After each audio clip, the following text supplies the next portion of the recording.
Good afternoon, everybody. Good to see you today.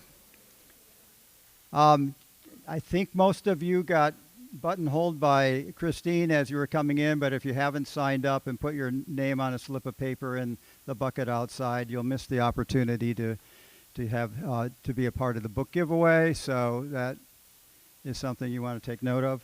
I'm Dave Ferguson, Dean of the College.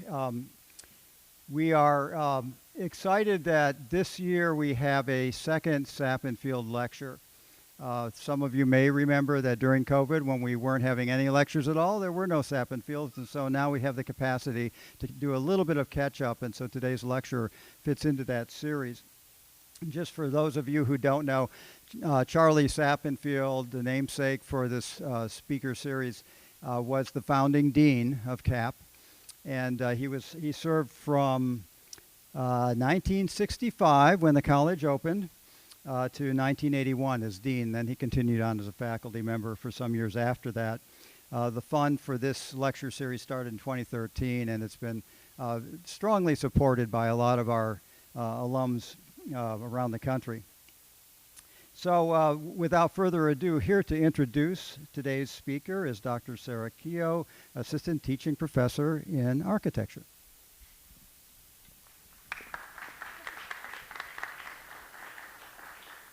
Thank you. So Lorcan O'Herlihy FAIA is the founding principal and creative director of Lorcan O'Herlihy Architects in Los Angeles.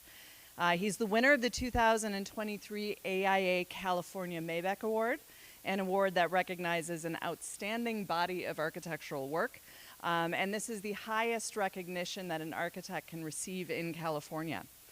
His firm has earned more than 200 national and international awards, including being nominated for this year's Academy of Arts and Letters Award. Amplified Urbanism, the title of today's lecture, relates to LOHA's design methodology, which embraces architecture as a catalyst for change, and is rooted in creating fluid interaction between public and private spaces, emphasizing social and civic connections, and harnessing existing ecological and infrastructural patterns. Please join me in welcoming Lorcan.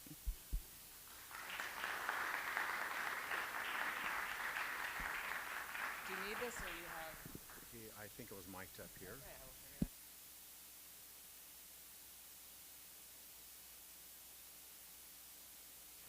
How about now? Can you hear me now? Sweet.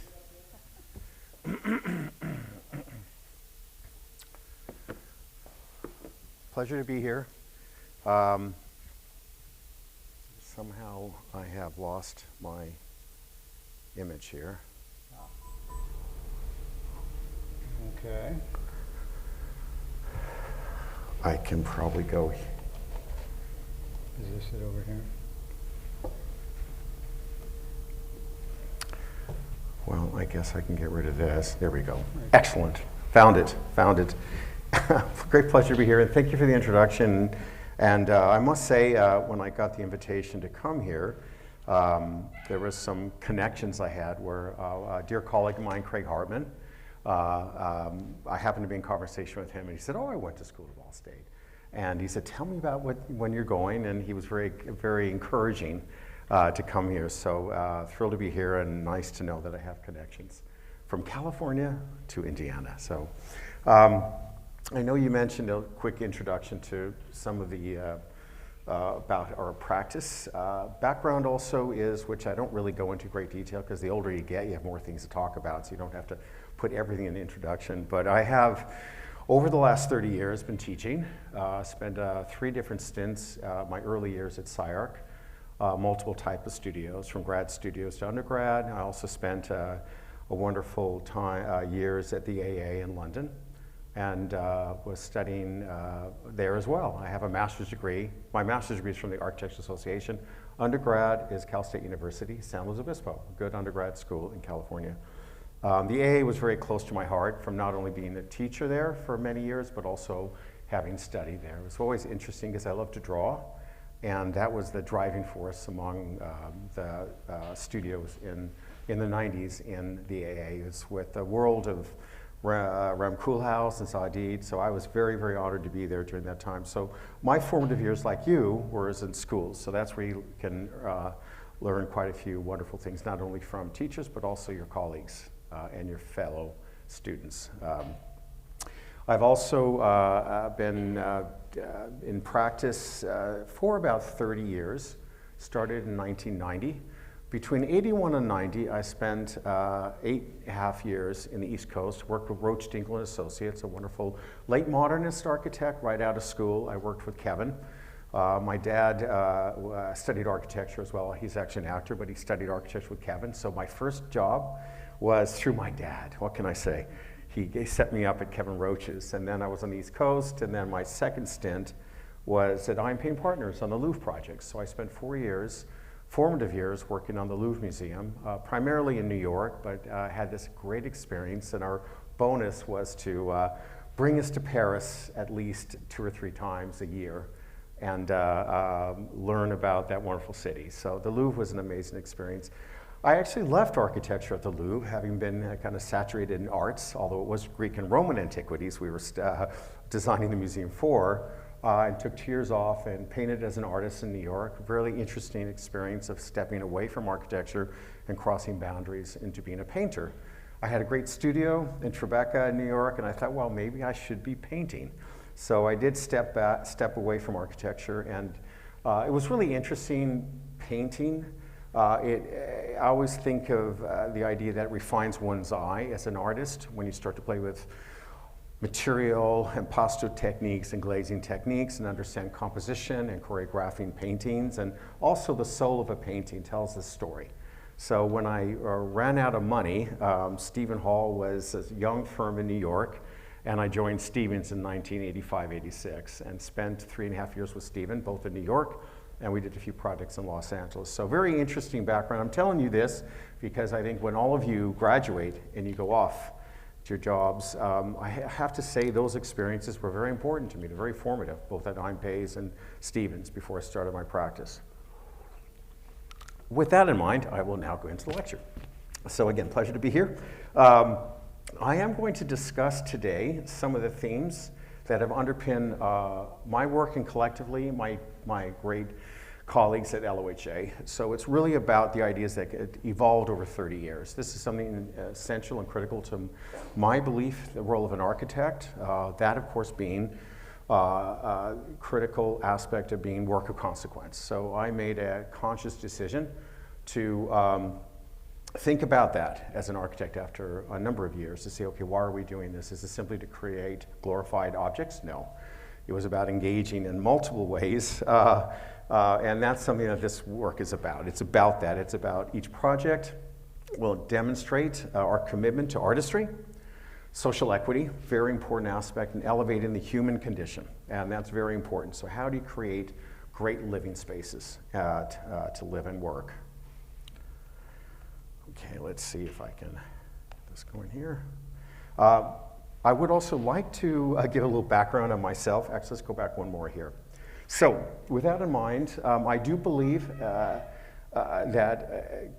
committing to architecture as a social act is extremely important. That is actually a book that apparently is right here. So after there was a few books here, I think, for people. And it is about that. It's about the commitment to architecture as a social act. That's something that we believe very strongly at LOHA. It's also about not designing a building as an object. It is about how to use architecture as a tool to engage as aesthetics. Very important to recognize that it is a visual art, but also smart growth and social structures. So those are things that drive the force. Our work is rooted in context, embraces both artistry and social agency, and that's the thing that we try to bring in every single one of our projects. So these are the small ideas that actually underpin all the work. I'd like to give a little background on myself. I was born in Dublin, Ireland, and as I mentioned, my dad was an actor, although he has a degree in architecture, so a very interesting parallel. He was studying architecture at University College Dublin while he was acting to make extra money as an actor at the Abbey Theatre. Very unusual switch. You think it's reverse, wouldn't you? An actor's looking for a job to support their career as an actor. My dad was inverting that. He was acting to support his education as an architect. So always very, very honored that he did that. It was flipping the switch in a different way. So as an actor, we did travel extensively throughout my childhood, and we spent many years traveling on locations in places like Rome, Florence, Barcelona, also the USSR when I was a young kid, which is now Ukraine. So we actually spent 9 months in Ukraine in the late 60s. I was a young child. Very, very strange time, but it was very interesting for me to see cities. And I think this idea of urban culture and a commitment to spaces like these, let's see if this is working here. Oops, that's not working. Let me go back here. Sorry, I just flipped this really fast and I shouldn't have. Can't believe I'm doing this, sorry. How do we go back here?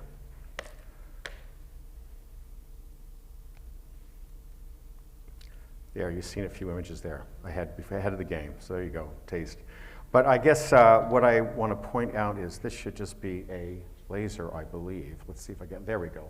So these spaces are extremely important to me as a child when I was growing up. All these kind of energy that you see in urban culture, that of course being Dublin, these are different parts of the cities all over the world. This is Rome and other places. And I often think that, this experience of traveling were formative experiences for me as a child.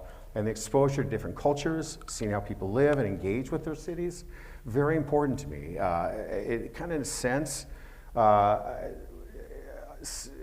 pushed me and elevated what I want to do as an architect. I wanted to deal with cities. I wanted to address that issue. I wanted to be engaged in that kind of experience. So that was why part of the reason I became an architect.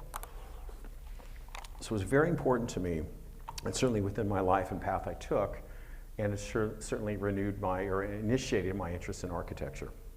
And when I ultimately settled in LA, began my practice, I brought some of these European sensibilities with me. So part of my work was driven more about my experiences in Europe. It wasn't an LA School of Architecture. I was not really driven and drawn by early architects in Los Angeles like Frank Gehry, among others. I was much more interested in a kind of European sensibility. They had a few very important architects there, both Schindler and Neuter, who was there during that time. So they certainly were, I was aware of their work, but for me, it really had to do more of an inspiration from European architecture, and certainly Corbusier early on, and then Aalto, among others, from Finland, of course. So these experiences helped shape my lifelong interest in urban life, and particularly public space. We are living in a time where, although we become more connected than ever, of course through social media and other technologies, which in a sense, unfortunately, is becoming our new public space, but we are also paradoxically more and more isolated by these very tools. I think we'd all agree with that. It sounded like a great idea, but now I honestly believe that this idea of engaging within that social media as a public realm is not enough. You need to have connections with people, and that's why I'm interested in urban cities and about creating opportunities for gathering spaces. So that said, it's very important to design spaces that bring us together. And as we look at the urban sprawl of LA, one of the densest conditions in the US with all its freeways and neighborhoods, among other things, not nearly enough public space or green space, it's one of our tasks as architects to find opportunities to design spaces that shape cultural evolution and interaction. So you can see what you're dealing with Los Angeles. It's about the car, it's about isolation, it's about issues that are not exactly engaging or elevating life or gathering spaces in cities. In our work, we likewise bring aspects of public realm into our projects. So this idea of borrowing space from the private domain is challenging, but we are committed to the principle, and whether it's small or large. And you can see right here, these are spaces that a vertical section of this student housing project at UCLA is providing opportunities for students to work outside here, but they're also connecting. And equally so, this project, which I'll show you a little bit later in a few minutes, is Formosa, where we actually created a pocket park on private land. So this idea of borrowing space from private land is very interesting, because normally within Los Angeles, it's a privatized city. Individual purchase a piece of land and they'll put a fence right at the property line, and that's it. Whereas we try to push and blur those edges so that conceivably sidewalks could have expanded bandwidths. You can have opportunities, put benches and try to create a better environment to live in. So that's what drives us. These two projects are two different scenarios. One is a vertical section through a building where you see these outdoor spaces that connect to the city, and the other one is a horizontal cut where it's a pocket park, a public park and private lands. So those are the things that are very important to us. We explore multiple strategies for our buildings. These are just 4, 8, 12, 16 different projects I've done. We have built about 150, so these are 16 of 150. So we explore multiple strategies, but also look at material exploration, patterning. We look at forms of identity in these buildings. What does it represent? What is it trying to say? Equally so, geometry and color, very important.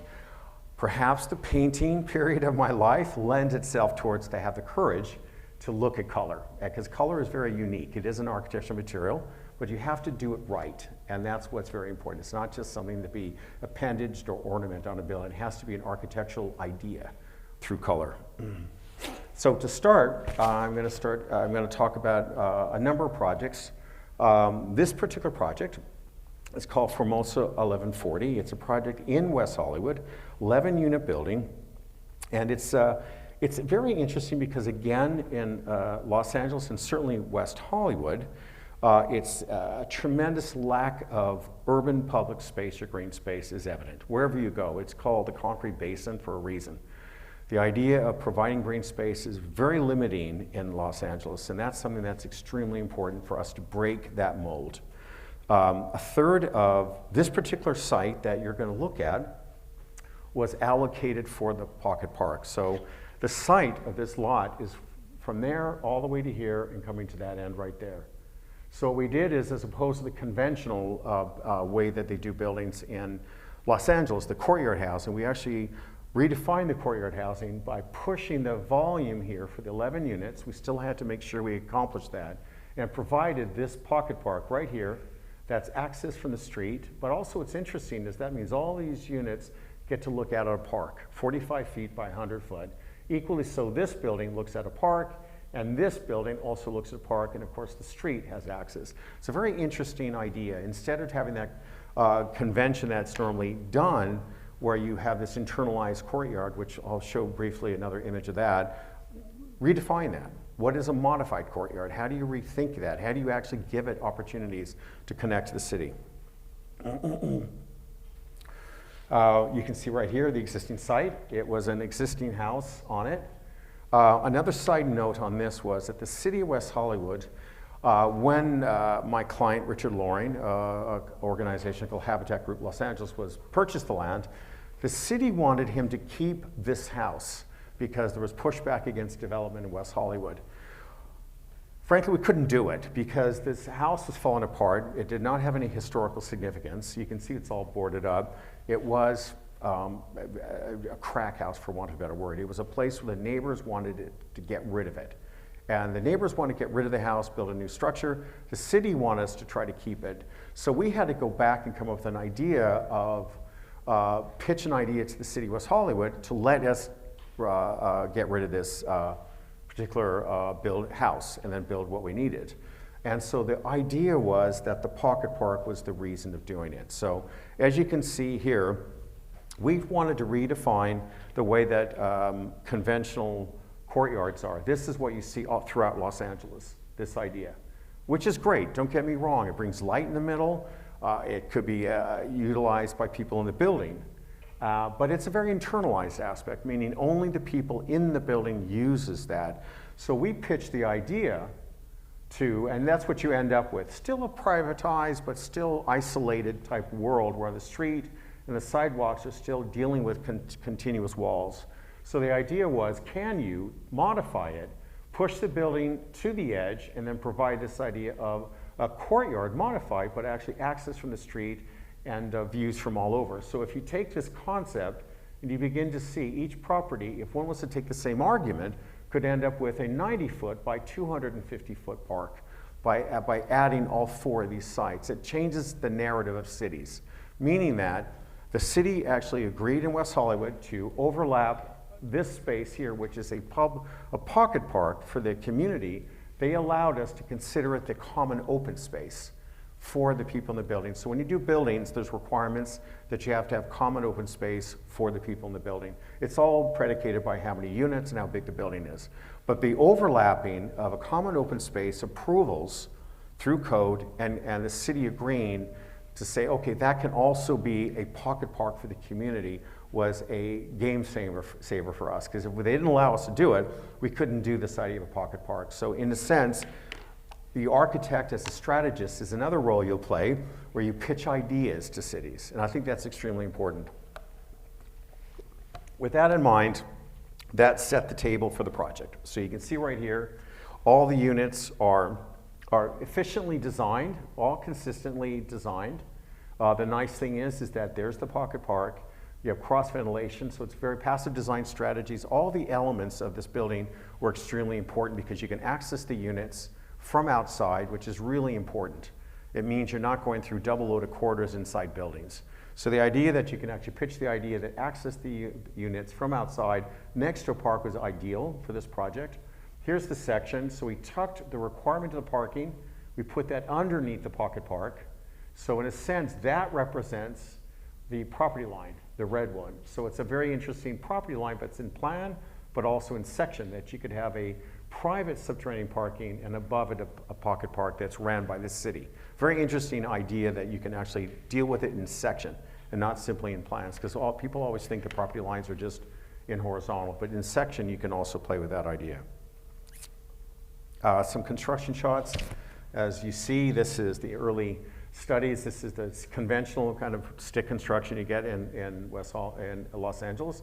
We had to drop, the slab is here because the parking is underneath there, but we had to drop the slab to a lower tier because we're planting 20-foot trees, so you need 3 foot of earth. So we had to do in section, the actual slab had to be modified. And you can see here the level of detail we brought to the facade.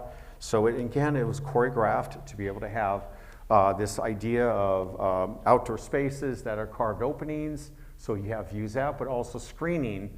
Other elements are perforated, so it kind of screens the units. So when the sun is in, which is on, and it's high, it starts to block that as well, so you have some shading elements.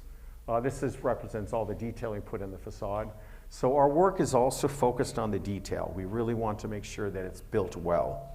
There's the completed building.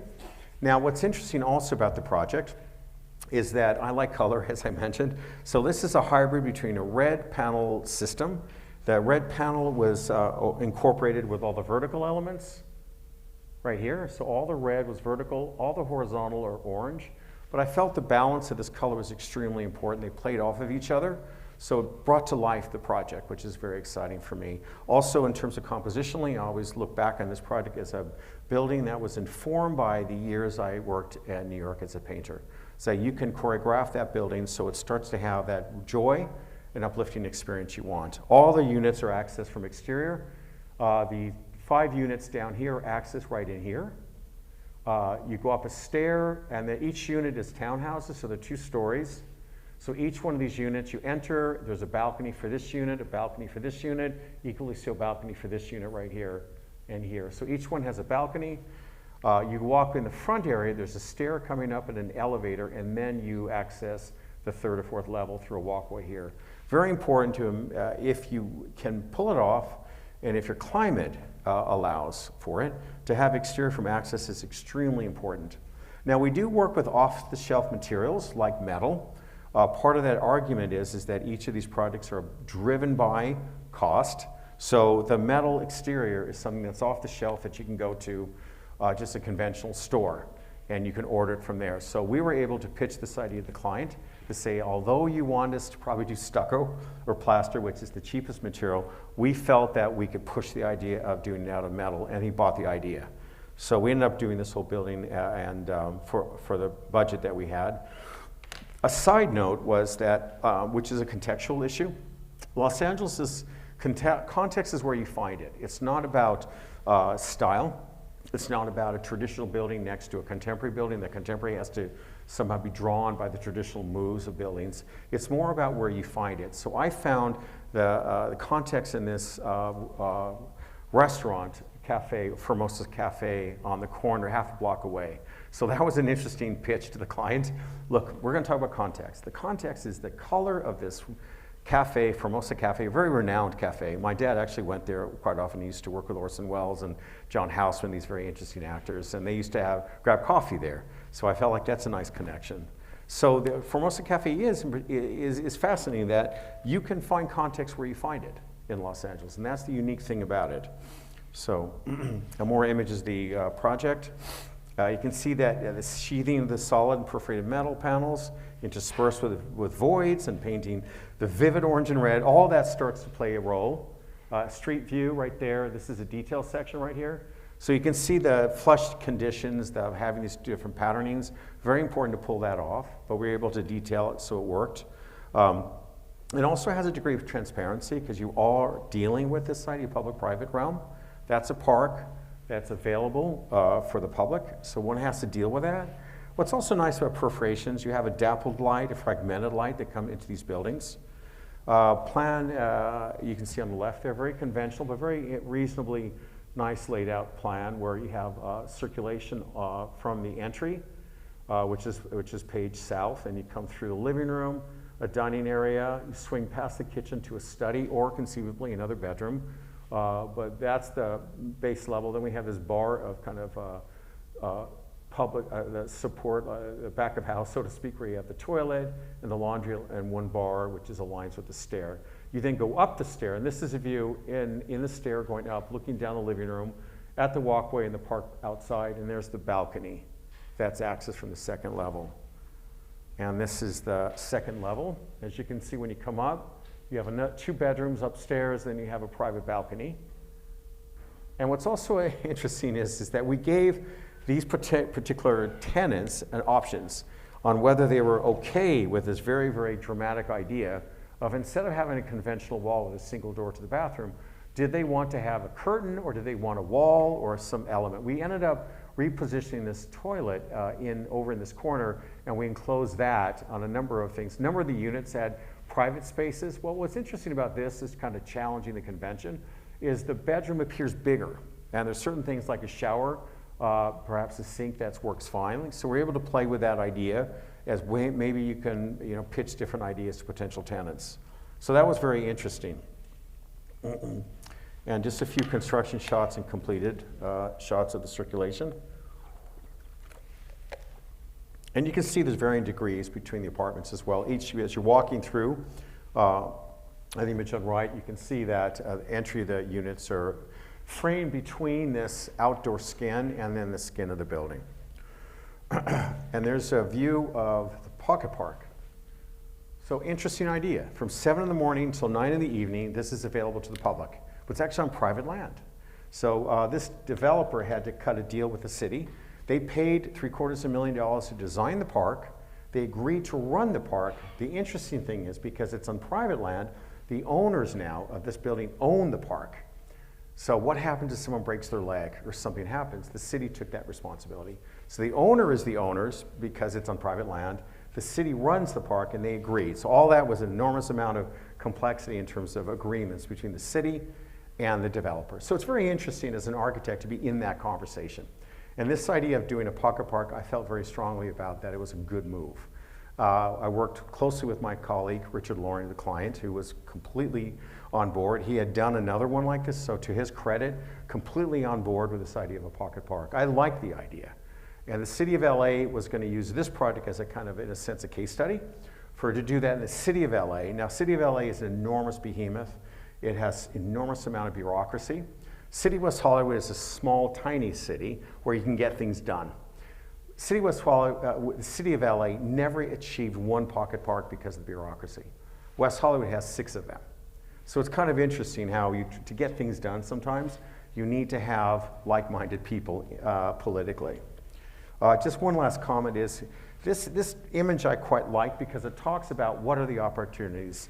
If one can imagine the city was redefined by these cross-grain parks, and if one could find ways of defining these privately owned properties, and they're agreeing to create, to get the units they can and what they're supposed to, but also open it to a public realm like public-private partnerships, you could end up redefining cities where it's not the usual urban grid that we live in, street to street to street, sidewalk to sidewalk, where you can cross grain through properties. Be quite interesting. So in the future, that plan, master plan, would be quite fascinating if cities start to evolve that way. This is also an idea we had. Well, perhaps the private or public realm is in section as well. Perhaps you can have on the street. Okay, let's see if everything, here we go. If this is perhaps on the street, but what if you were to create an opportunity where this became also the public realm? And we do that with our buildings. We actually elevate our public spaces and our social spaces in our buildings to not just keep it on the ground. We kind of elevate and bring that kind of life to our buildings, because there's always amenities and social spaces within our buildings. So we take this concept into our buildings. So that was Formosa. Just jumping ahead to our MLK project, which is it's a project that brings 26 units of permanent supportive housing to formerly homeless individuals and chronically homeless veterans in South Los Angeles. It is part of the region's, as we all know, comprehensive effort to try to house the unhoused in Los Angeles, which we over 65,000 unhoused individuals. So being part of that conversation means a lot to me. It's something that I felt is immensely important, that architects should be in that conversation, and that's what is essential. And so that's what we're pushing in our work. We're trying to get involved with this supportive housing strategy to help the city solve this problem. It is also incredibly important that these designs, a good design, is provided for those who normally don't get it. So all good design should be available for all socioeconomic levels. So big ideas here. It's LEED Platinum. It's bringing uplifting, equitable design to this typology. Again, as I mentioned, permanent supportive housing. And it does engage the surrounding community, extremely important, and also providing the critical issue of housing the unhoused. And that's an image that I'm very familiar with in Los Angeles. It's a lot better now with the new mayor. Karen Bass is playing a great role in terms of providing homes for those who are on the street. But that's a typical view of Los Angeles, and equally so here. This is something that we've had to deal with over and over. 33% of the population in these particular areas have an income below the poverty line. Thus, they end up on the street. So we have to solve that, not only for them, but the city at large, to create a more vibrant environment for all. Site right here, typical LA scene, urban infill, next to McDonald's, and then a series of two-story apartments here. So we were able to take that building and start to formulate and refine the project that is contextually driven, looking at scale and proportion of the building so it connects in a variety of ways. Very important. So architecture plays a role in this. Good design can be brought to underserved neighborhoods. And here's a big idea. It's an L-shaped building. Big ideas on the project is that we start with this L-shaped building. Here's the outdoor living room or courtyard. Given that, absurdly enough, we were required by some of our the city requirements and our funding partners did require and request to have parking underneath the building. So we had to lift the building up and tuck parking on grade here. So our outdoor living became on the second level, which is not ideal, but we tried to make that work. The third move we did is having housing all the units here is to provide a community room, kitchen area on this level, access to the outdoor space or outdoor living room, and below is the retail. We have incubator spaces on the street level along here. So that's ultimately is the Part E. And there, as you can see, the building swings over. Here's the outdoor spaces. We connected to the street in this way, community room, and then retail right here. So all those moves, extremely important. If you ask me whether there was a need for parking, absolutely not. I had no ability to pitch an idea of getting rid of it with the city. They've now changed the rules, and you don't need parking for supportive housing, and that was after this was completed. So our strategy was that about natural light, open space, access from exterior. And here you can see the different variety of things we brought to it. Solar water heating, high efficiency heating and cooling. It was a LEED Platinum. It was a green roof with edible gardens. We had not only cross ventilation with all the units, but a variety of other sustainable strategies. All the water that was collected was provided to drip irrigation for all the landscaping. All these elements are extremely important, you can see here. This was a stormwater management plan. You can see here solar collection. Coming down, here we are about solar tanks, supplying for the water. All these elements are very important in buildings. Equally so when you have passive design strategies. Circulation through, open a window there, and you have cross ventilation. That's critical in these buildings. You have to have that passive design strategy. And here are a few different images. It's 26 units. 2/3 of the units are family, for families on the street. So 2/3 of the units are 3 bedrooms, and then 1/3 of them are 1 bedrooms. At this point, when this was built about 7 years ago, there were a tremendous amount of families on the street. Just construction shots. More. I like to show construction because it's important for you guys as students, but also for me, I love going on sites when it's being built. This is why I do what I do. I love to see them built. I've always felt architects are lucky. You get to see the fruits of your labor, whereas sometimes when you're in a discipline, you don't. It might end up on paper, but I think architecture has that opportunity to walk through and experience what you're doing. So this is just the energy and the chaos of building. More construction. You can see they're putting together this moment here. Now what's interesting, it's supportive housing, and here we have this folded green roof, which was required for LEED Platinum. It cools the building, it provides ample opportunities to cleanse the air, so I do believe in green roofs, and we're able to put this together here. This was the beginnings of the courtyard, or I call it the outdoor living room, and there's your access to the street.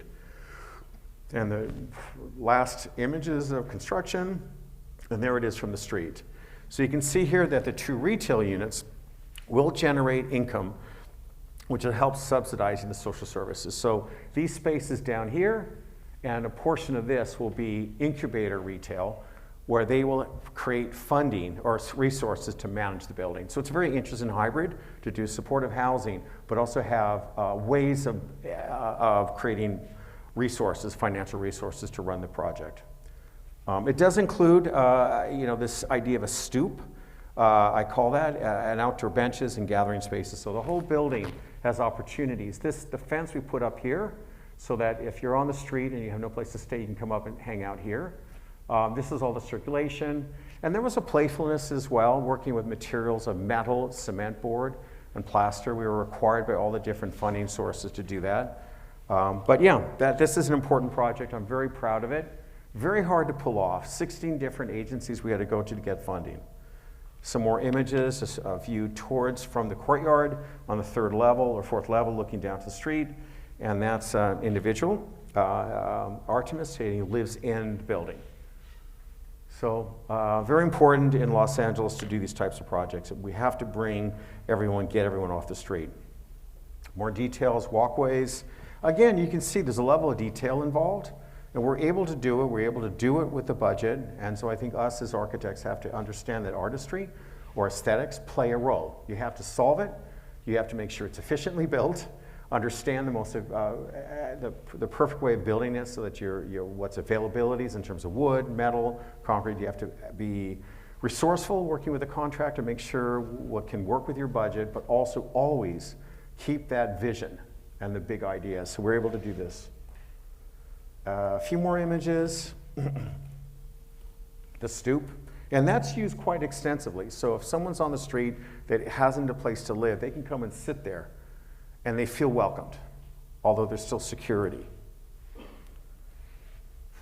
So we hope this kind of architecture that we produce in this building will continue to pop up all throughout Los Angeles. We need over 56,000 people need to get off the street, and that's what our goal is. And you can see here circulation here. These are typical units, as I mentioned, 3 bedrooms and also 1 bedroom. So we created all different units here, all stacked vertically.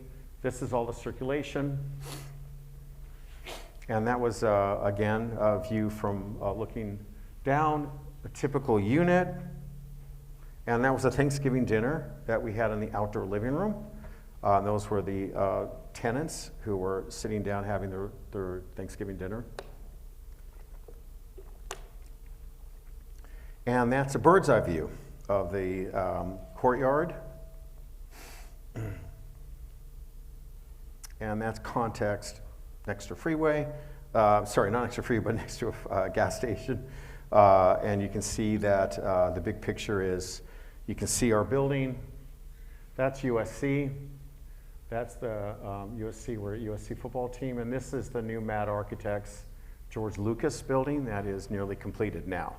So it's becoming a very interesting place. It's right in South LA, but still challenging in terms of for the community, and yet they have $1 billion museums popping up.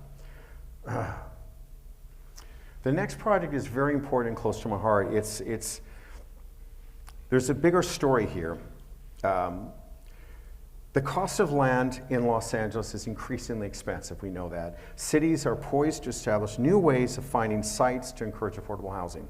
That's critical. The land that's available is millions of dollars. The city owns over 1,700 properties next to freeways that they have never been able to put out for RFQs or provide nonprofits to use, because housing next to freeways, there's a criteria, you're not allowed to do it within a 500-foot radius of the freeway. That's been changed. These land is the last land that's available in Los Angeles, and you can see right here, this is just a very, very interesting concept. This is a median of a street, 2 streets that became available that I was able to work with my client to be able to make it happen. So what we ended up doing was provided a housing project on this median between this road, and that is the site right there. It had never had anything built on the site before. The landscaping was chosen specifically to provide shade and to remove carbon from the air.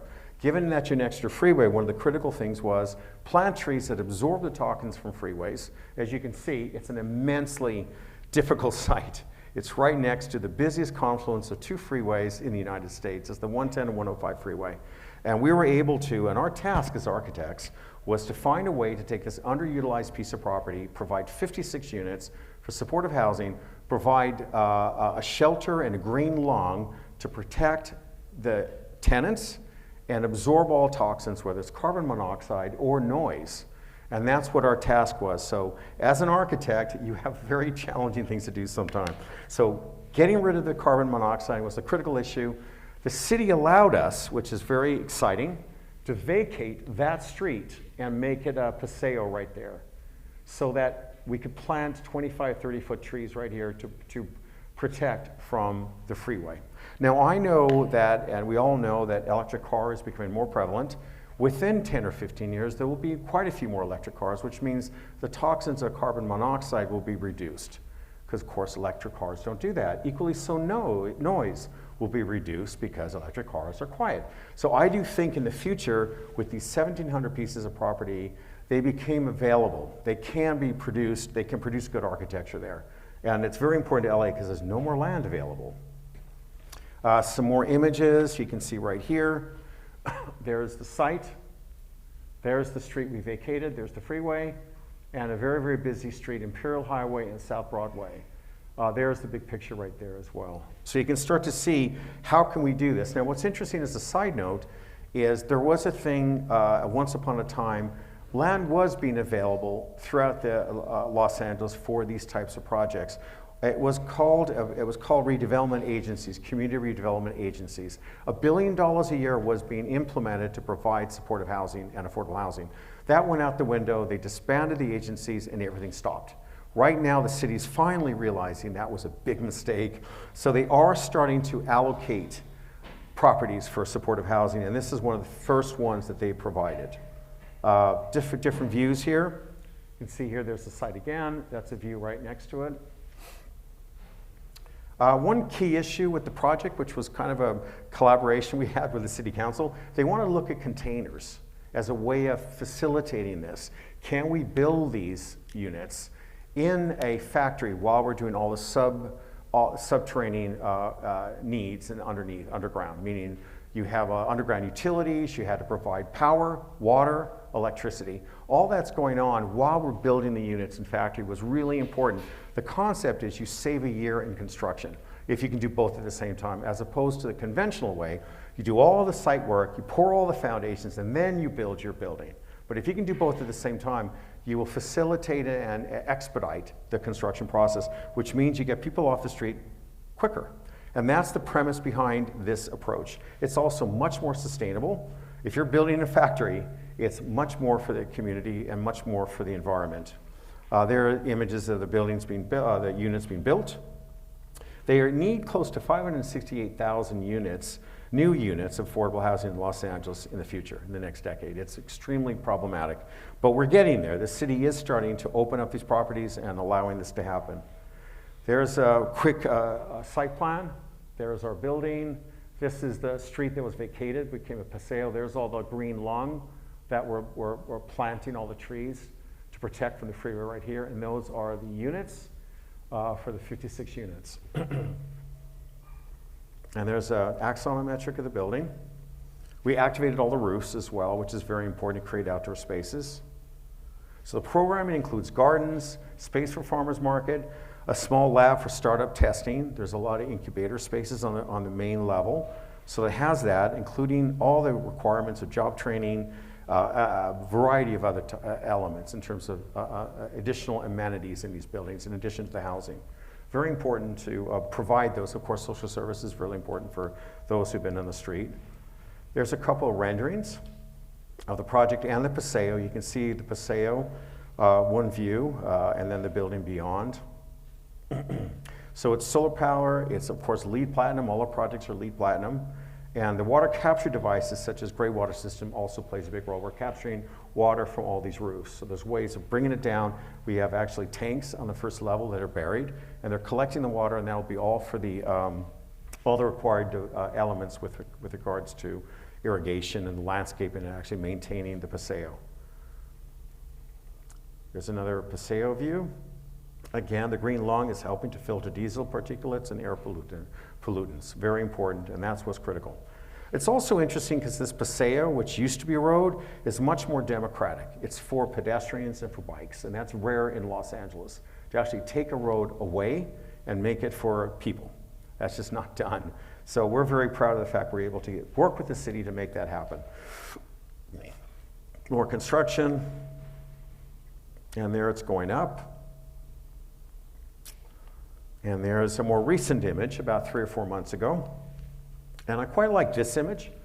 You can see stitching this building, this very tight median, was awfully important. So, but we were able to pull it off. It has an architectural vibrancy, it has energy. It's a statement, meaning that if you're a homeless person living in this building, it has value. And I would like to say that we're very proud of this building to live in it. And I think that's extremely important, to give them hope. And that's what we're hoping with this building. More views, courtyard, and then one street view on the corner. And that's a view, again, on the main Broadway elevation. But this was an idea about this idea of working with containers, but not do the conventional thing where you stack them identical right next to each other in a big box. Pull them apart. The reason they're twisted in the form of these particular building and plan is because when next to a freeway, you want to bounce the sound in different ways. If you have a flat surface, it's much louder. You have an echo. But if you take these geometries and start to slightly shift the towers, so to speak, then it absorbs the sound.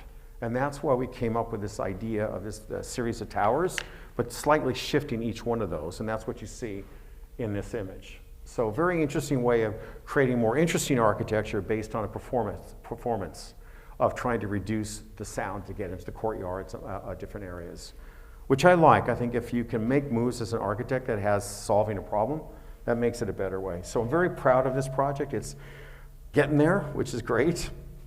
And I think they're moving in about 2 months. There's the street view. I want to jump cut here. I talk about the idea of context, and this idea of artistry and social equity.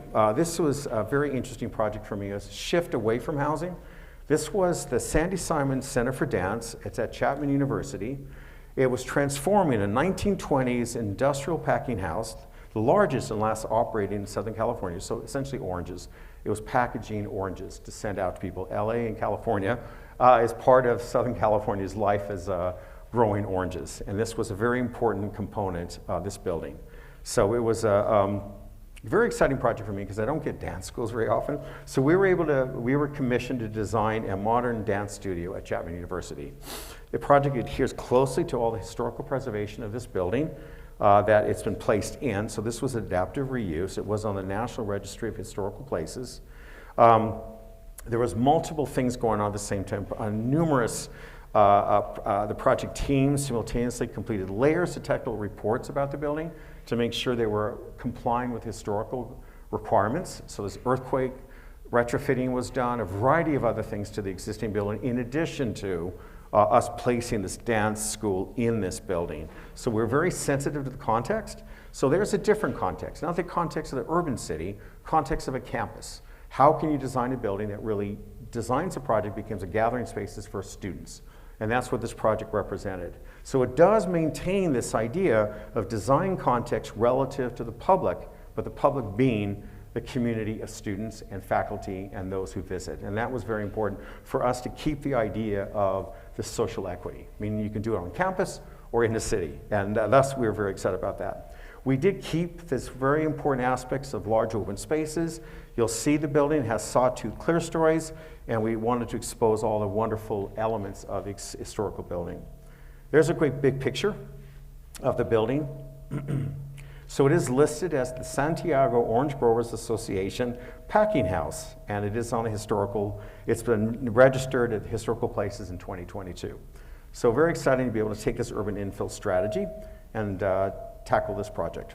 It's in Orange County, and there's a view inside, really amazing space. And there's an old picture of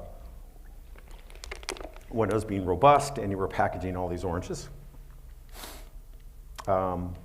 Up-to-date picture of the building, a bird's eye view on the left, and just you can see sun-kissed. The label was required to keep from a historical standpoint. So this character and significant character defining features we did keep, very important. So the high level integrity was there. So we didn't really mess with the exterior. This was about a building inside a building, which I think is very important as an architect, that you need to know when to stop, where to embrace the aspects of context or aspects of historical buildings, and then bring the new and let the new and the old engage each other. Again, view of the main space. So the original main level was amazing. Had these sawtooth clerestory windows, very exciting. And then they took us down below, and that was what the basement looked like. So the basement was in deteriorated condition, had underutilized spaces. They never used it because it was so dark. So our task was to bring this to life, the level below, because programmatically they needed 70,000 square feet. So we had to use both plans. So having won the commission, we then had to solve that problem. Yeah, as you can see, structural issues are very important. Very dark. It was like it was a dungeon for that matter. So we had to provide ways and find ways to bring light down to the second level. And in section that shows you critical aspects of it, we had the clerestory. We wanted to bring the light from the clerestory windows, north light, down to the main level and cut larger openings to bring light all the way down to the basement. And this section talks about the sustainable approach we take. We also wanted to connect to this plaza down here. So when we brought to life the lower level, it opens to this outdoor plaza area, which is really nice because that never existed before. No one ever walked out there, so not only was it opportunity to provide a performance space in the main space here, but also to provide this wonderful connection here. Equally so, we're able to, as we pulled it apart, to use the existing, reusing the existing maple flooring, but we used that and used it and utilized it as wall surfaces. So the wood that we pulled apart, we recycled, which is extremely important. Big idea there, you can see here. Here's the main part. This was the full-on floor level. We made all these strategic cuts into it, brought circulation and light down below. We positioned the performance space here and all the studios we wrapped around it. So very important to create this in-between spaces. One of the things we discovered with these students was in between classes, they had 5-foot hallways. They were all hunkered down in, but there wasn't a place to breathe and to prepare for the next studio. Or the next class. So we wanted to create the in-between spaces as being extremely important.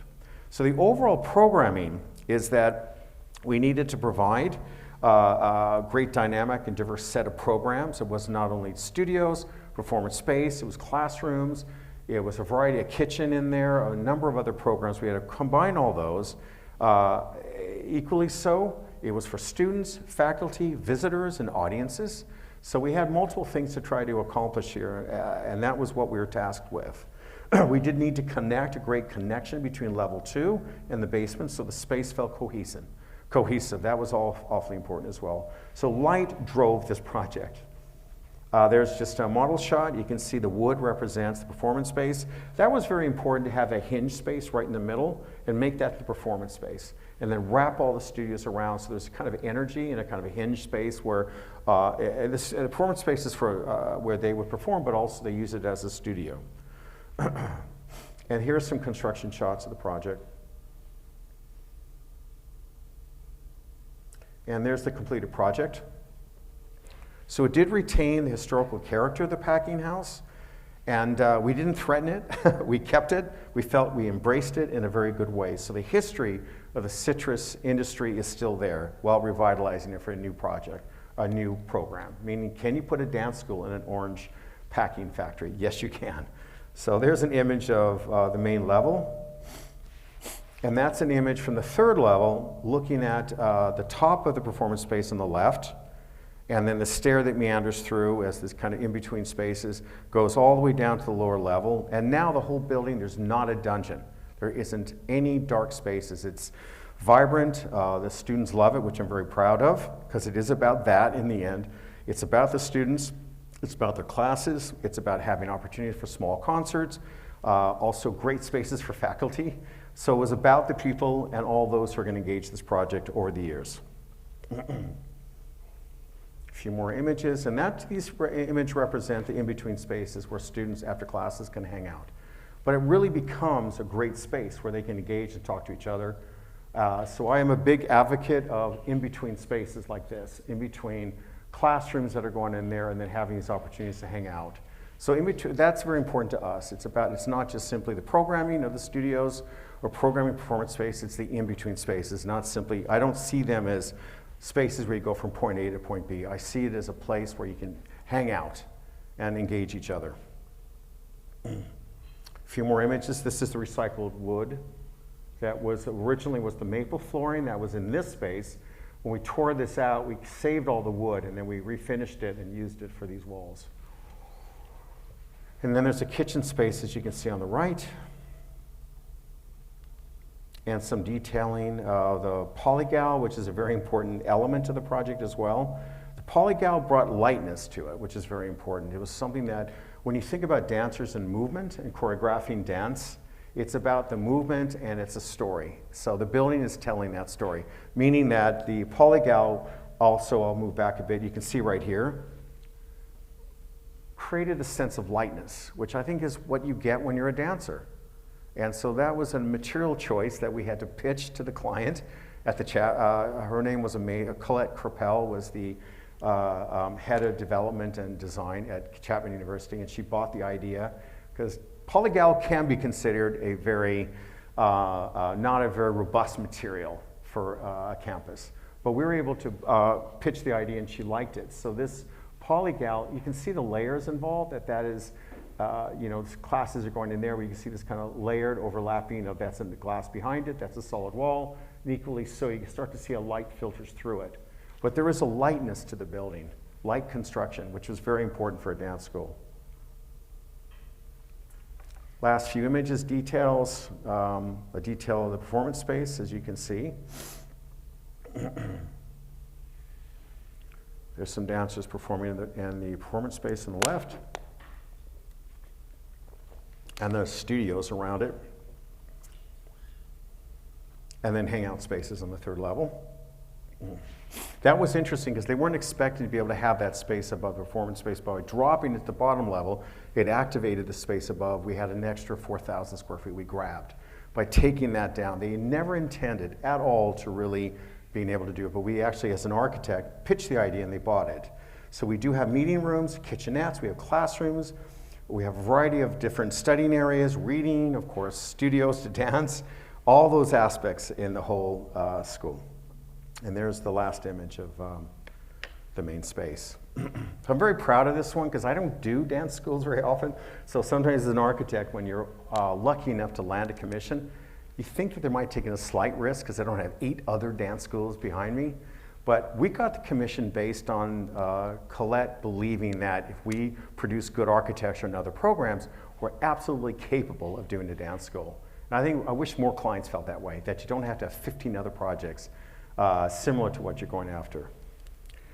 So that's our Los Angeles work, all based on the same ideas I've been talking about: social equity, artistry, and also contextual aspects, whether it's campus or a city. The last few projects I'm showing, and I'm actually right on time here. I know I started at about 4:10 after the introduction, so I've got about 10 minutes here. I like to keep it around an hour because otherwise you'll all be falling asleep. So, our work in Detroit is extremely important to us. It's something that, how shall I say this? It's something that I wasn't expecting. I was fortunate enough to interview for these projects about 7 or 8 years ago after Detroit had collapsed. I think it was 2009 or 2008 that declared bankruptcy. Within 2 or 3 years, it started to evolve back to a vibrant opportunity for architects to produce good architecture. So with that in mind, I want to talk about Detroit in relation to Los Angeles and our design process. So the experience in LA, very different. It's about urban infill projects. It's about a variety of types of solutions in a very dense city. Whereas Detroit, it's about the opportunity of looking at empty sites, fields next to it, so you're building to the future. And that's extremely important to understand the context of both. They're very different. So the work we are doing in Detroit, which has informed how we're working to advance the community-driven goals, which is what drives us from Los Angeles, we brought that principle to Detroit, and that's very important. And also our priorities. It's a city that's dealing with poverty. So how do you provide opportunities for those in Detroit, but for the people who were there, not to gentrify it and bring, like in the past, you design new buildings and then your communities are leaving, whether it's the Black community or others are pushed out. This was about designing projects for those who were there. So given that, the vastly different landscapes and the conditions, again, strategically, Los Angeles is about infill lots, about stitching into cities. Detroit, we're faced with the inverted figure-ground relationship of a dramatically underdeveloped neighborhood fabric. It's about building to the future, as you can see in this image. Very different context. And I think that's fascinating for me to see how do you, as an architect, shift gears to a different city in a different condition or a new figure ground, which this one represents. So it is rooted in a larger civic strategy. Most of our projects are public-private partnerships in Detroit. Not only do these developers, the city contributes to the cost of these projects. So very interesting what Detroit did. It wasn't simply providing, or developers came in, saw an opportunity, built their project. It was the city providing land, providing some funding, but the developer comes in and provides 80% of it. But the city gave them the seed money to make this happen. So very interesting that public-private partnerships. That was necessary to do because in the old days, Detroit, when it collapsed, what would happen is they would invest in downtown Detroit with the concept of a trickle-down effect to the neighborhoods, which is the Black communities.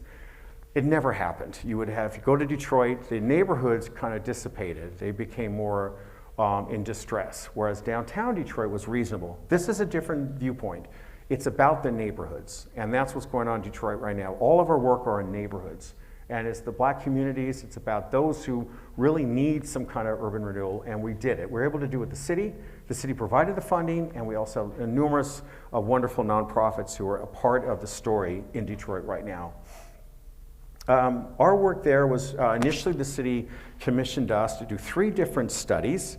Northwest Detroit study, a Russell Woods Norton Park study, and a third one was Milwaukee Junction neighborhood studies. The city commissioned us to take a larger study of the cities and propose ideas where should be the key areas to be able to provide urban renewal. That was key. Well, we concluded, having done all these studies, and they were very extensive, 6-month studies with the city, it was where the artists were. They had already gone to parts of Detroit. They took walls and did murals, they did paintings, they just brought life to different parts of Detroit with no money. But those were the areas that we picked on, so each one of these projects I'm going to show you did that. This represents one of them, which is Milwaukee Junction. I'll talk more about that later. But these are the 3 studies we did. Ultimately, what we did was that we focused on 3 different areas. One is called Mammoth, this is Old Redford, and then the third one in the middle part. These were areas where there was buildings and alleys that were already starting to, the artists had gone there and they brought energy. There was maybe a broken down building, but they went in there, they opened up a coffee shop. And you could see the energy was starting to happen, but they didn't have the resources. So we encouraged the city to focus on these areas through it. This is Grand River Avenue, which is a very important street in Detroit. This represents part of the renderings we did during the master planning. We did not only look at larger size, we went macro and micro. We'd actually do renderings, show how we could renovate. This would be a kind of renovation of an existing building that was derelict. We'll provide these outdoor gathering spaces. So that was the strategy with all of our studies. It was about revitalization strategies being developed to strengthen economic development along local retail corridors, support a diversity of housing options to elevate neighborhood vibrancy, address stormwater and flood issues, which is really big in Detroit. The flooding is horrible, very important, but also that we had to do things that wasn't going to hamper infrastructure. We had to address those issues, very important overall quality for residents. So we really tackled the big ideas that make for a more vibrant community. So big ideas, but also zoomed into opportunities to develop strategically areas. So one of the areas in Northwest Detroit was in Old Redford. So one of our clients, the platform, engaged us to convert the Obama building at the corner of Grand River and Lasher. And that we made into affordable housing, an arts-related project, and also making suggestions to catalyze larger neighborhood area, the larger neighborhood area. So this represents, this is the Obama building. It was landmarked because on the main, right there was a portrait of Barack and Michelle dancing. So they loved that by a local artist. So they called it the Obama Building, historical landmark did. It was an old bank that we provided, now we turned into affordable housing on the top level and a gallery below. And this became a building we added to it, which provided a minority-owned retail. And so that is now being, all been leased in that area. So very vibrant approach in Detroit. It's about small moves, renovating buildings and providing small spaces to provide work and economic renewal. So that's one building we're doing. We are now renovating this building, which I'll show you a quick image. And this is the Artist Village, this area. So we're renovating this for the Blight Busters, which is our clients. We renovated this building, added this. Now we're doing supportive housing here under construction. So there's 3 buildings we're actually doing right now. Then the city commissioned us to look at a facade study. So the whole area that we did as a master plan, it's really exciting because we're asked to go back and actually do what we proposed in the master plan. And normally that doesn't happen. You do the master plan and they say goodbye, and then they go to other people to do the work. So the opportunity to build that relationship and come back and for someone to say, okay, we want you to do it. It was very exciting for us. And we had no issues with the kind of scale, proportions of scale of project or the as long as they had the resources to do the work, it was fantastic. The Obama building was a perfect example. That's how it looked, and that's what we did. Now the city provided $1 million, and the developer provided $2 million. So we did it for $3 million, this building, renovated this old bank into affordable housing. This is, again, social services there, but also a gallery. And these are the 4 new retail for minority-owned retail owners. Very exciting to be involved with that. It was a historical corner building, so to be able to engage that was awfully important. Chaz Miller was the artist who did the portrait of Barack and Michelle dancing. The second image, as I mentioned to you, is the Sunflower. This is the new offices for Blight Busters, called Detroit Blight Busters. They're renowned in Detroit because when the city collapsed, and previously when it collapsed, this organization would go to areas that are very distressed, where lights were broken, there was no, the garbage wasn't being picked up, or there was broken windows. They would fix stuff. It was just what they wanted to do. To their credit, the city recognized the Blight Busters, this organization run by John and Al, and said, okay, we are going to give you this building, Sunflower Building, and that'll be your new headquarters. So we were commissioned to do it, and this is it. So it has a variety of programs on it, as you can see. The main street was, they wanted iconicity and this idea of identity.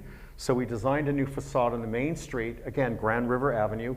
We opened up this alley, so there's connection between the building and the alley, and equally so, this alley behind had already been vibrant with art and murals. So it was a very interesting building. That was a derelict building, and now we're producing all this. So it has all kinds of artist elements, has events, a retail, a cafe, residence above. They're all artists in residence on the second level.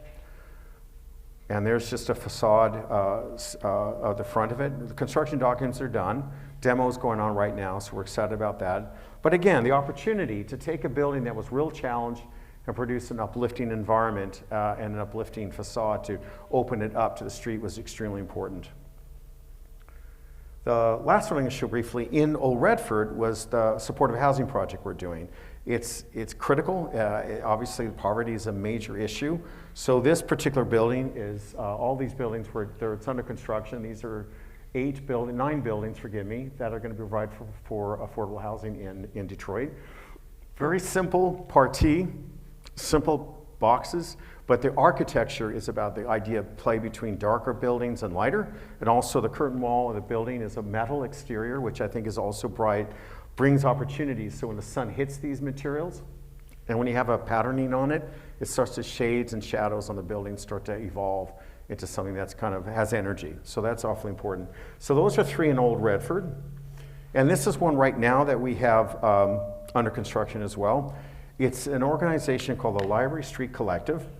And we were asked to design new headquarters for a contemporary art gallery and a project space for a very interesting arts organization called Lewis, Buell & Co. They represent the kind of bottom-up local Detroit artists who are starting to get a much larger voice. So it's a gallery for their artists. It's in the East Village neighborhood of Detroit, and it's set to open in early 2025. The site is the home of a former residence, and it was used as a convent to the adjacent church. So the nuns and next to the convent used to stay there, but it went into disrepair, and we ended up being able to work with the client to bring to life the existing brick structure and bring new architecture. And thus you can see these vertical light wells, and the interiors are all celebrating light and also showing of art. So the brick facade and concrete block garage remains. Then we retrofitted and added engaging structures that bring light and also to support the neighborhood regrowth. These are available to the public all day. So there's going to be a cafe in there that you can come and hang out, or you can look at the art, or you can be involved with workshops. They're going to have workshops for people to learn to paint. So all these things are very important. So it was repurposed from a former residence and brought into life as an artist's building. And that's just an existing view of the existing building. And that's a view of the courtyard.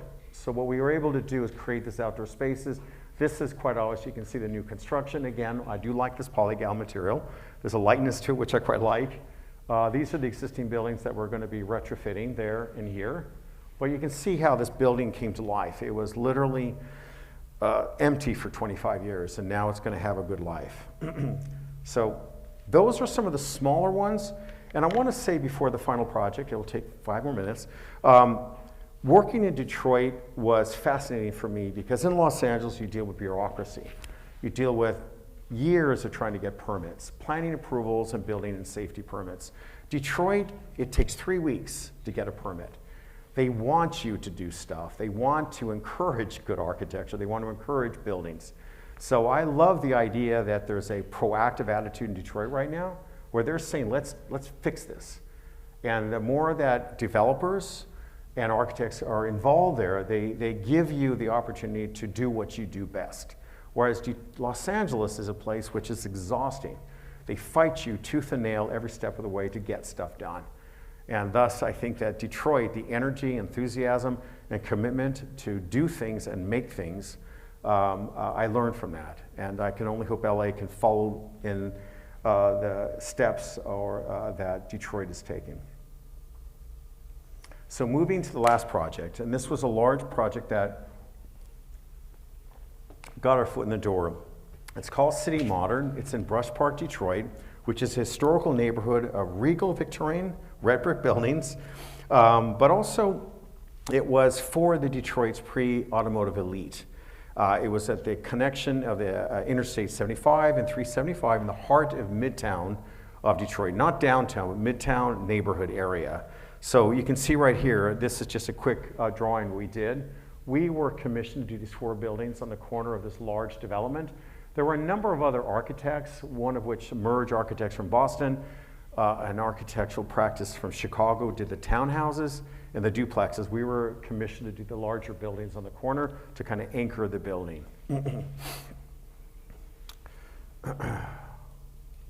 So starting here, we wanted to, this building is very important. The client is Dan Gilbert. He owns Quicken Loans, someone who left Detroit, made his billions with financial technology organizations like Quicken Loans. But to his credit, after he achieved that, he went back there and he invested in Detroit. So my client was Dan Gilbert, and the development wing of Dan Gilbert's company, Quicken Loans, is called Bedrock, and that was our client. So here you can see we wanted to look at Brush Park, we wanted to see it as a catalyst for change, we wanted to stitches into the urban fabric, very important because there's very little building around it, so we had to recognize that we're building for the future, even though there were quite a few empty lots next to it. And of course, a new urban acre, and this is the site, right there. So as you can see, very empty, the fields around it are very empty. This used to be a vibrant part of Detroit until everyone ran, essentially. There was a number of Victorian houses that were kept, you can see right here, and these 3 right here. These were restored, that corner one there, we did a building there, we did a building there, 2, 3, and 4. Those were the 4 corner buildings we did. So very exciting, not only was it Victorian houses being restored, but new townhouses, duplexes, in a very, very empty environment of fields. So given that in mind, there's an image of the whole project. These 4 buildings on the corner anchored the project. These are all the development. So you can see the commitment that Bedrock made. I mean, they produced this to their credit. So it was to create, our work was to create as a strong anchor on the corners. And that's awfully important. When I actually interviewed for the project, I didn't know which project I was going to get. I thought I might get some townhouses or duplexes. I ended up getting the 4 corner buildings, which is quite exciting. So it was inspired by the Detroit's urban palette, this whole project. So each of the 4 buildings is clad in one of the most basic materials commonly found throughout the city. Brick, wood, metal are the 3 key ones, and also concrete panels. So if you go through Detroit, you can see there are metal buildings, there are brick buildings, of course. So we took the palette of the DNA of Detroit and used that as a signature material for all 4 buildings. We also developed the project in a very kind of challenging way. Since some of the townhouses and duplexes were only 2-story and our buildings were 6, we had to manipulate the massing of the buildings to work with that context, and that's awfully important as well. And there you can see right there, because some early studies, this was originally we're giving, there's our 4 sites, and all they gave us is that. Here's a box, here's a rectangle, what are you going to do with it? What we ended up doing initially is starting to look at the massing and adjust to relate to context. There's a Victorian house, for example, right there. So we stepped this building back. We also did the same thing here because the context there is lower. Very important, equally so down here. Less critical issues. So we worked with the kind of manipulation of the massing differently with the stepping. It wasn't quite as dramatic as these 2, but all 4 had a different idea and a different voice. And that's what was very important. We also looked at, of course, all the aspects of communal gardens. We wanted to do the step massing that created rooftop gardens that visually connect with existing neighborhoods, parks, and actually pull green space up on the building. So this represents the opportunity in the buildings to activate the roofs. And that was an important aspect of it because it also collects water, all 4 buildings, and then it's redirected to the paseo in the middle. So this was a kind of a public space that people have access to 24 hours a day. So we're using the building to collect water and recycle. So the green roofs were part of the sustainable strategy, and it's something that's very important in Detroit because water is certainly available, but they don't capture it. It comes and creates a mess. The flooding in Detroit's terrible.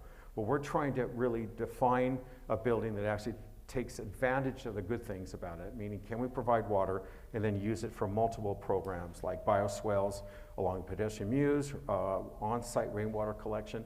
So that's what our project was driven by. Green space and rainwater collection. And here are a couple of images under construction. There's our wood building on the left-hand side. Again, the stepped-up massing because the Victorian house is right next to it, and you can see the scale of townhouses. So again, I do think as architects, we have an opportunity to manipulate the massing, but recognize the importance of adjacencies, and that's the context. When you root it in the context, you don't need to do an 8-10-story building next to 2-story, but you could do 8 to 10-story that manipulates the massing, so right next to those lower scale buildings, you have a kind of an efforted gesture to engage those buildings in a more scaled way, and I think that's awfully important. So construction shot, and there's the finished building, and you can see the Victorian house that was renovated. And we worked with wood on this, cedar, because there was quite a few wood buildings throughout, obviously, Detroit. One doesn't notice it that much, but there is a contextual connection there in terms of materiality. There's also an idea that, the idea that the buildings itself, I do think material is an architectural expression, and how you choose to use material plays a big role. We have a clarity of an idea. We wrap the whole building in wood. We don't just do bits and pieces. I'm not a big advocate of breaking scale of buildings by having a bit of wood, metal, and stucco. This kind of hodgepodge ornament that you throw on buildings don't interest me. And we never pitch that idea to client. We always say, if we're going to pick this idea, we have clarity in that idea. So each of these buildings are consistent in terms of their idea. And this represents one of the nicer projects. I'm very happy with this wood building. It still looks good. Cedar can last forever if it's maintained. And to their credit, they are maintaining it. So this is an interesting idea about how these buildings start to have a different voice and actually brings a new life to Detroit. There aren't too many apartment buildings like that in Detroit. So there has become a great energy in this area right now. They've now activated this. All the retail, this is a restaurant right now. In our other building, there's also a cafe, and there's multiple other programs that are on the main street. And there's a sidewalk. We pushed it back in certain areas. Each of the plans are, you have outdoor spaces on each level. Come in, you access each unit. Some of these are like a co-living component. This represents 3 bedrooms and a shared living dining. And then we have, of course, a larger bathroom. So some of the units is for students, because Wayne State University is really close. And then there are also 1 bedrooms. So there's a variety of type of programming catering to different potential people. There's just another view of the building from exterior. And there's a deck. So as I mentioned, each of the decks are activated. We have a few issues where some of the decks they didn't follow through with, but they have agreed that they are going to do it. So, but I think it's very important to activate the roofs. And there's just the lobby detail and then one of the units. The second building is a brick building. Again, very rational, very simple. We did want to, it's a height of 76 feet, and it drops down to a 2-story volume next to the Victorian house, which is in between the 2 buildings, as you can see. That's one of our buildings. That's our other one. There's a series of smaller buildings. So this idea of manipulating the massing that connects and engages and respects those existing buildings is great.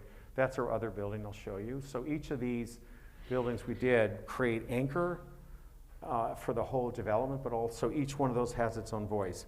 One side note, when we were commissioned initially, they wanted us to do 2 designs and flip identical ones on each corner. And it was 4 sites, and I pitched the idea that we can design 4 unique buildings, but the infrastructure and the efficiency we'll build in the project you will not lose money. They bought the idea and said, okay, pitch it. So we pitched the idea of 4 different unique buildings as opposed to 2. Because when you do 4 buildings, the client's always going to say, why don't you just design 2? We'll pay you to design 2, and we'll just plop it over there. And I said, well, the adjacencies are different, context different. Let us take a go at trying to create 4 ideas for buildings, and they agreed to it. So I was very happy that they did that. The brick building was a very simple step-down massing, but I felt there was an idea of exploring with materials. So we have this idea of the bricks on the corner edges is flipping the 90 degrees, the bricks. So very simple move. It didn't break the bank. They were willing to do it, But it was just an idea of have greater density of this kind of patterning, and then it slowly evolves into nothing, to flush conditions. And those are just some drawings, and they did some mock-ups and all that. What's interesting, at one point, the developer wasn't going to do it. And the city said, wait a second. They went out there and said, where is the switch 90-degree brick? And they said, oh, we decided not to do it. No, no, no. We gave you approval with that idea. So they had to do it. The city backed us, which is really interesting. So I was very happy they did that. There's just a view of the main street. But I think also architecture can be rational. It can be simple. But you make it about a different idea. This is about brick. It's about the color of the brick. It's kind of a charcoal color. But it's also slight details of the stepping, simply receding that 9 inches. But those simple moves take the project of architecture to another level, I think. And that's what we try to do, even though it's very rational. The client buys the idea, but they were fine with these simple moves we did. So it looks like townhouses in a very strange way. So there is this connection, but at the same time, it's one big building. The third building was the concrete panels, which I won't go in great detail, but same story, had the units there, access to deck and deck. Very important to do that. Now we do have internalized corridors because it's Detroit, it's the weather, so we're smart enough to know that that's important. But what we did is provide outdoor spaces very close, and we reduced the length of these units, as you can see. So we have these large cuts that reduce the length of it. So this was a cement board building. And then you can see they now have programs, like this is a coffee shop here. There's someone hanging out there. So I'm really happy to see they're getting tenants. Just an interior unit. And the final building is again about color, about vibrancy, and about metal. This is all about the Chrysler, the Ford Pickett factories, the fabrication of aluminum and metal cars. So the metal is what our pitch to the client was. Look, metal is a critical material. It's what cars are. So they said, I think that represents a contextual link. And they agreed. So we're able to do this building out of metal. The red was something where I mentioned that there are the artists in Detroit, the vibrancy of the color that you see in all the alleys, the artists' alleys and all that. So the idea of pitching this idea worked with the clients in the end. Simple moves, we folded the corner so light was filtering through here. It didn't feel like a major solid wall. As we have these cuts. There's the other building. So that's a street view in Detroit right now. These are all grown, which is really nice. But it's become a very vibrant area, which is very exciting. And there's some last few images. Detail the corner. And there's the context now. They've completed all this area. This is all built now, but you can see the townhouses are built here. This is the latest project here, and this is going to extension these townhouses in this area. But those are the 4 buildings. 1, 2, 3, and the 4th one you can't see. There's the brick building down here. It's a very interesting way of getting your foot in the door in Detroit, and for me as an architect, I liked it because I don't do above the radar projects in Los Angeles. This kind of bottom-up strategy of our projects. We don't get museums. Mad architects get museums, I don't. But I do think it's the culture of people, and that's what I focus on our work. It's about understanding people and understanding those people are going to be in these buildings and how to design uplifting environments. So those are the big ideas behind our work. So it's all about those conditions. It's all about restitching urban fabric in cities and making that effort and pitching good ideas to clients that they buy into it. So it is the art of persuasion. So you're all going to be persuading clients in no time. So thank you.